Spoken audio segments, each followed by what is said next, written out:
Stuart Pringle, lovely to see you, I believe, at the office. That looks like a lovely aerial shot of Silverstone. And positive developments, I gather, today. Terms agreed, as I understand it, for you to host the British Grand Prix this summer.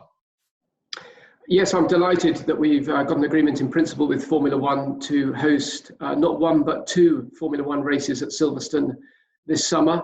It's great news for Silverstone. It's great news for the championship.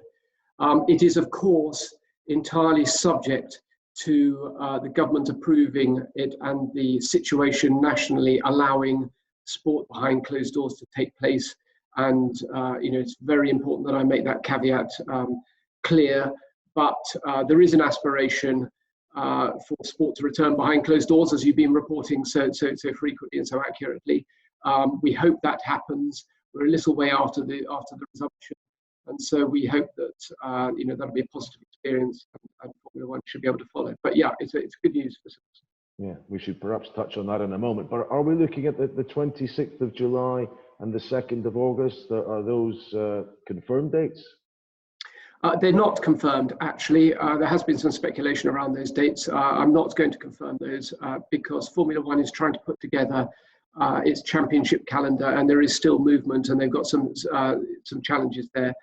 So they will release their calendar when they are ready. We have the flexibility to accommodate a number of dates, and we're pleased. Yeah.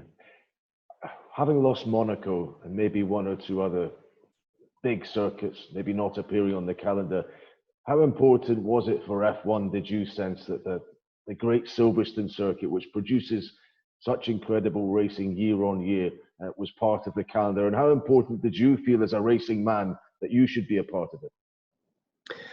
Silverstone's very proud, particularly this week. We've enjoyed the 70th anniversary of the first ever Formula One race, and that took place at Silverstone. So, it's timely in that respect. We see ourselves as a cornerstone of the championship, and Formula One recognise us as such.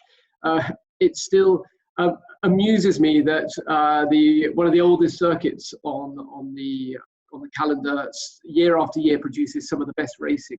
It didn't need computer-aided design to design the track. It just needed a pencil on an old airfield map, and we've got some of the greatest corners in the sport. But no, we're delighted to be playing a pivotal role in the 2020 championship, such as it is or will be, and I think that the value that Silverstone adds to the Formula One World Championship is unquestionable. Yeah, was it quite a complex business? It's tearing up one event, in a sense, an event with fans, which are centered to everything that you do at Silverstone, and working out exactly how you could put on a behind closed doors event. So has it taken a little bit of time to fully get your head around how you're going to operate?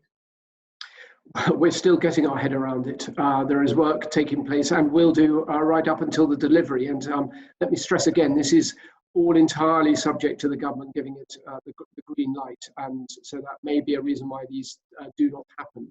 However, if the situation evolves in line with the roadmap that the government unveiled at the beginning of the week, then it looks like it should be possible, and we are working with them and with all the relevant authorities to make sure that we can comply. Formula One are looking to introduce a very rigorous and extensive testing regime to enable them to take their championship around the world. And yes, we have had to do quite a lot of planning on the hoof to see whether this is possible. It will look very different to how we normally run a Formula One event, and I'm desperately sorry to our fans that they can't be present, and I hope that they will take some comfort from there being the British Grand Prix and another one that as yet does not have a name. So that's another piece of work we've got to do to name the second race, but we'll be working on those plans right up until the delivery, I'm quite sure. I think my brother-in-law was hoping it would be named after him if it was run backwards, because it was his idea that prompted all that discussion we had about doing that. I know that's not going to happen. On the subject of fans, there has been a bit of an issue which the Premier League and other football authorities have been concerned about, that fans don't congregate around venues where behind closed doors matches are being held. I'm sure that's something that you would reluctantly have to stress as well.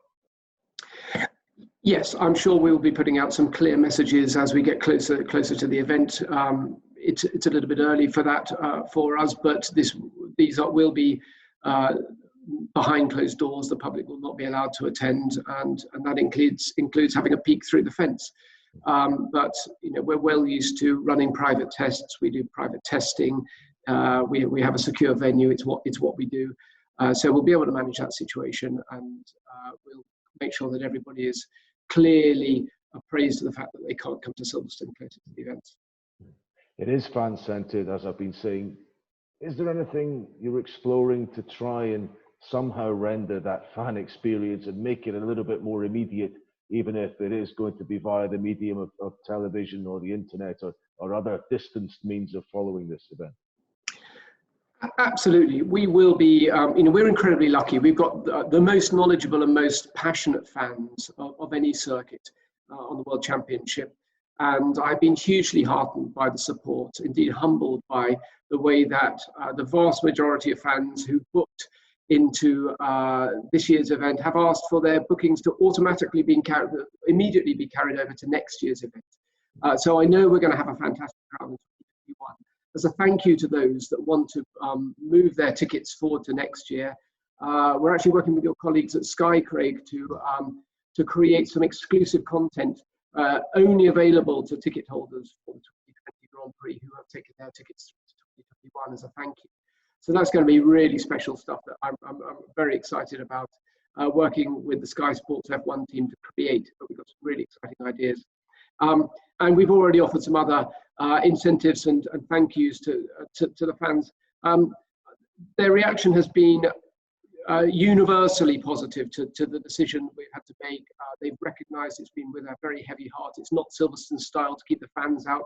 This unique amphitheatre that creates the atmosphere, the red, white and blue, the Lewis Hamilton fans these days, but go right back through all the other great British drivers and the Mansell-Manias and all the other highs that we've had over the years. British fans are what make the British Grand Prix special. So yes, we're going to have to find other ways. It's going to challenge our digital team here to really make sure that we convey that atmosphere, and we all work up to sitting at home and watching it and raising a glass and backing the home heroes. But we'll find a way of doing it. I have every confidence the fans will make this special, just in a 2020 way. Yes, popping the champagne corks at home, it will have to be this time. Just finally, and we've talked about this before, but are you confident that you can maybe provide more solutions than most circuits because of your situation, because of the proximity of so many of the teams? That will help them, but that will also be able to accommodate the likes of Ferrari and AlphaTauri and Alfa Romeo as well. Well, those are precisely the sort of questions that Formula One, Motorsport UK, the governing body, are working through with government. It is about overseas teams coming to the UK, but it's also about the UK teams going back and forth from their home bases. Yes, it's going to be considerably easier for 70% of the teams to get to this race over other races, but there are still 30% who are not based in Motorsport Valley here in Northamptonshire. And so there do need to be robust solutions and solutions that meet not just the requirements of this country, but also other countries of the championship, because there won't be a championship if the only place that they can the Formula One can run is Great Britain. So there needs to be a holistic solution that works for the thing as a whole.